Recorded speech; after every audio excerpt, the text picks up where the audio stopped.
Hello, welcome to Salt and Light Canning. I'm Jessica and this is my kitchen. I'm happy that you're here. Today we are doing some really easy taco soup. So we're out, so I'm making more taco soup.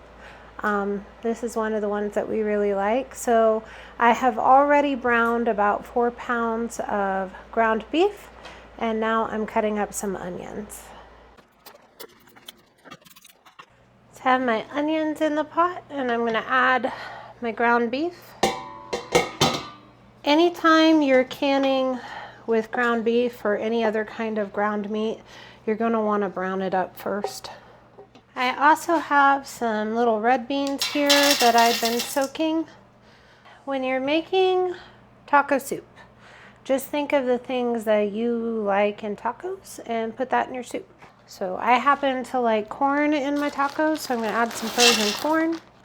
I also have a couple of number 10 sized cans of tomatoes. I'm going to add those. These are just diced tomatoes. You can, if you'd rather just use sauce, use what you have, use what you enjoy, okay? There's no right or wrong way to make soup. Also going to add 2 jars cowboy candy because it's delicious and it's taco soup, so why not? I'm going to get this on the stove and start heating up. I'll be back in just 1 minute. So I have our onions, our ground beef, our corn, our tomatoes, our cowboy candy in this pot, and now I'm going to add some seasoning. I just have some taco seasoning here. We'll do 4. I have this barbecue seasoning that I like. I'll put that in there. I'll do 3 of those. Then I have some Mexican oregano. We'll do 2. Some onion powder because it gives a different flavor than just the chopped onion. Do 3 of those. Some garlic powder. 3 of those. Some cilantro. Just dried cilantro. Do 3 of those. And some of this garlic. 3 of those. Now I'm going to add a few quarts of water because I want to make sure that I have enough liquid for my soup. And I'm going to get this heated up to where everything is like warm. And I'll be back when I'm putting them in jars. So my soup is hot and it tastes really good. It's a little spicy. If you don't like spicy, maybe leave out the cowboy candy, but I think it's delicious.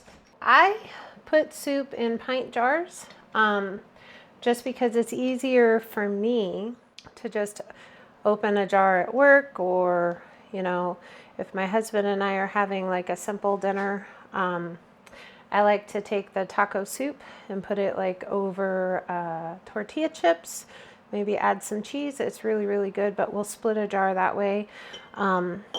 You can always open more jars. I just prefer not to have quart jars because we don't go through them as quickly when it's soup. When you are filling your jars, you're going to want to fill to about 1 inch headspace. And because this is tomatoes, I'm going to be careful not to go over 1 inch of headspace because I don't want to have any siphoning. It's going to be just delicious. So the overall goal is about 50% solids and 50% liquid or tomatoes. So we're just going to do our best while we're filling our jars. It's a chunky soup, so there is that. Debubble, debubble, debubble, debubble. Take a piece of paper towel, and this is just some white vinegar. So I have the oils from the meat, and tomatoes can be a little sticky. But you want to make sure that the rims of your jars are really clean. And then you're going to get a clean flat and a ring and just 2 finger tight. And this looks just beautiful and delicious in the jar. And we're going to fill our next jar.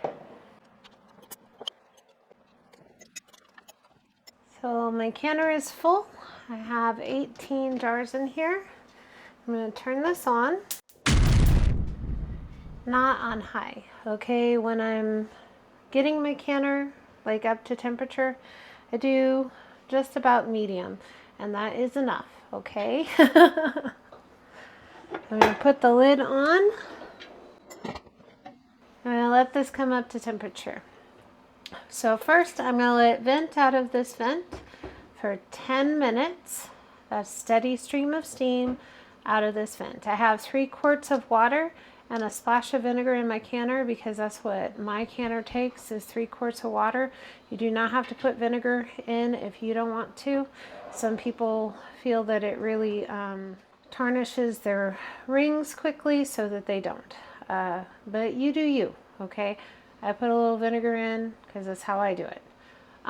So 3 quarts of water. I have a rack on the bottom and a rack in the middle for my jars to be supported, because you don't want your jars directly on the heat.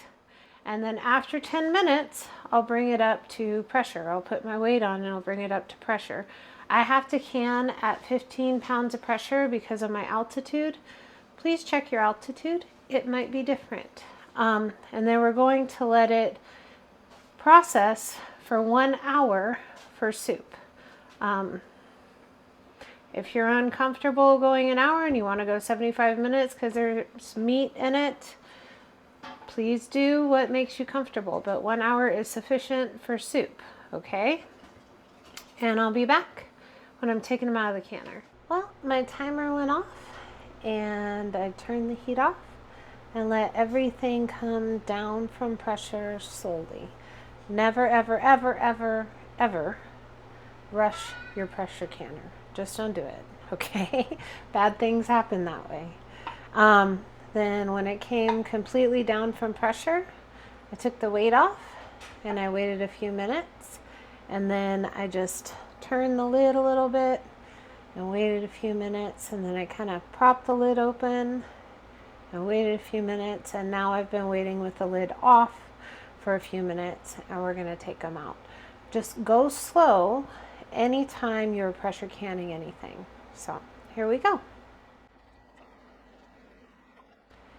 Now my jars are going to sit on my counter overnight. I am not going to cover them for the same reason why you wouldn't want to leave your jars in your canner overnight. It can cause something called flat sour, which means like your jars have been sitting at too moderate to high a temperature for too long while they're cooling down. And it's not going to hurt anything, but it does make your food taste bad. So if you're canning at night, make sure that you get your jars out of the canner before you go to bed. And also never cover your jars. Just let them sit, let them be on your counter, and wait until tomorrow, and then clean them up and put them away in your pantry. Also, if you've noticed in my pantry, don't leave the rings on your jars in your pantry. It's just safer for your family. You'll know that you don't get like a false seal.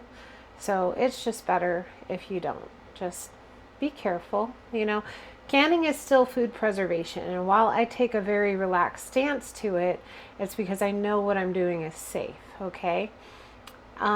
Especially when you're starting out, but always with food preservation, be careful and do what you know is safe. Because you want to make sure like you're not making anybody sick and that your food is going to last until you need to use it, okay? But anyways, be so blessed. Know that you're loved and be a blessing to someone else. I'll see you in the next video.